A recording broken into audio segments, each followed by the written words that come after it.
Sang Pendekar dan Misi Balas Dendam. Dengarlah wahai para pendengar, sebuah kisah tentang seorang pemuda pemberani.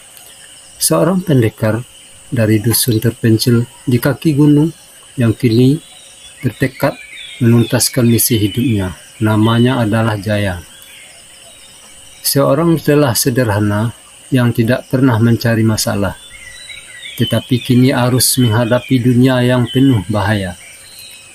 Semua bermula pada suatu malam sunyi di desa kecil tempat Jaya tinggal bersama keluarganya. Malam itu, bulan bersinar redup, angin berhembus lembut, dan kehidupan berjalan damai seperti biasa. Namun, di balik ketenangan itu, petaka mengintai.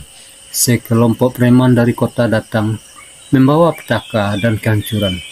Mereka merampas harta, menghancurkan rumah, dan yang paling menyakitkan, adik perempuan Jaya, Ratna, tewas di tangan mereka saat mencoba melindungi ibunya.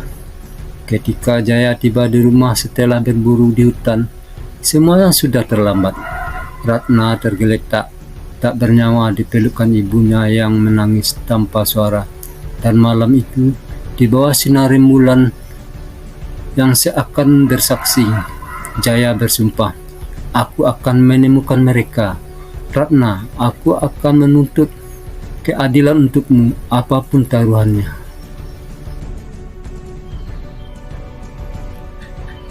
Berbekal pedang warisan ayahnya dan hati yang membara oleh amarah, Jaya meninggalkan desanya. Ia melangkah menuju kota besar, tempat para preman itu bersembunyi. Kota itu, wahai pendengar, adalah dunia yang sama sekali berbeda dari apa yang pernah Jaya kenali. Jalan-jalan penuh hiruk pikuk manusia, pedagang yang berteriak menawarkan dagangan, dan bayangan kejahatan mengintai di setiap sudut gelap. Tetapi Jaya, dengan tekad sekeras baja, berjalan tanpa gentar. Malam pertama di kota, ia mulai mencari informasi tentang pemimpin preman yang disebut sebagai Rengga, si serigala. Nama itu terkenal sebagai penguasa bayangan kota. Seorang yang tak pernah tersentuh oleh hukum. Penduduk ketakutan hanya dengan mendengar namanya. Namun Jaya tidak gentar. Ia bertanya kepada setiap penjaga pintu, tukang gerobak, hingga penjual di sudut gelap gang.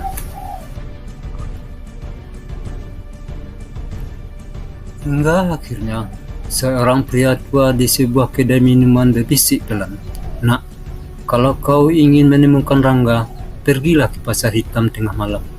Tapi awas, nyawamu mungkin tidak akan kembali." Tengah malam itu, Jaya melangkah ke pasar hitam, sebuah tempat yang dipenuhi bayang-bayang dan suara langkah yang nyaris tak terdengar. Ia melihat sekumpulan orang yang tampak tak bersahabat, dan di sana, di tengah kerumunan, duduklah seorang pria besar dengan luka perut di wajahnya. Itulah Rangga. Jaya mendekat mereka tanpa ragu. "Rangga," serunya lantang, membuat semua orang di sana terdiam. "Aku datang untuk menuntut keadilan atas Ratna, adikku. Kau harus membayar atas darah yang telah..."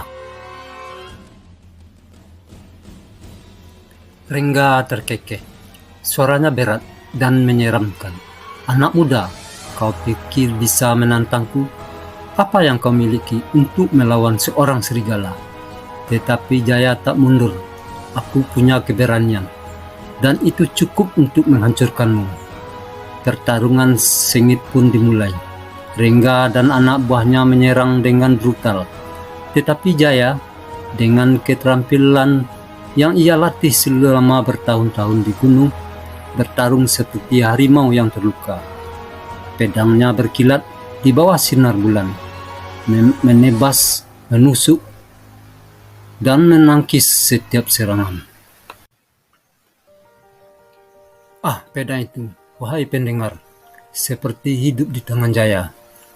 Satu demi satu anak buah Rengga tumbang, sehingga akhirnya hanya Jaya dan Rengga yang tersisa. Mereka saling memandang, Napas berat terengah-engah sebelum keduanya menyerang dengan kekuatan terakhir. Saat pagi menjelang, kota yang sunyi menyaksikan tubuh Rengga tergeletak, tak bernyawa.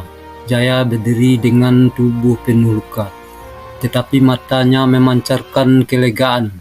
Ia telah menepati sumpahnya.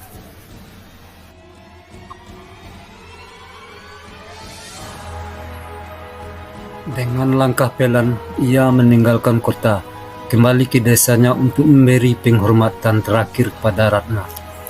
Penduduk desa menyambutnya sebagai pahlawan, tetapi Jaya tidak merasa seperti itu. Dalam hatinya, ia tahu bahwa keadilan telah ditegakkan, tetapi luka kehilangan tidak akan pernah benar-benar sembuh. Dan begitulah, wahai pendengar, kisah seorang pendekar yang berani melawan dunia demi keluarga dari dia.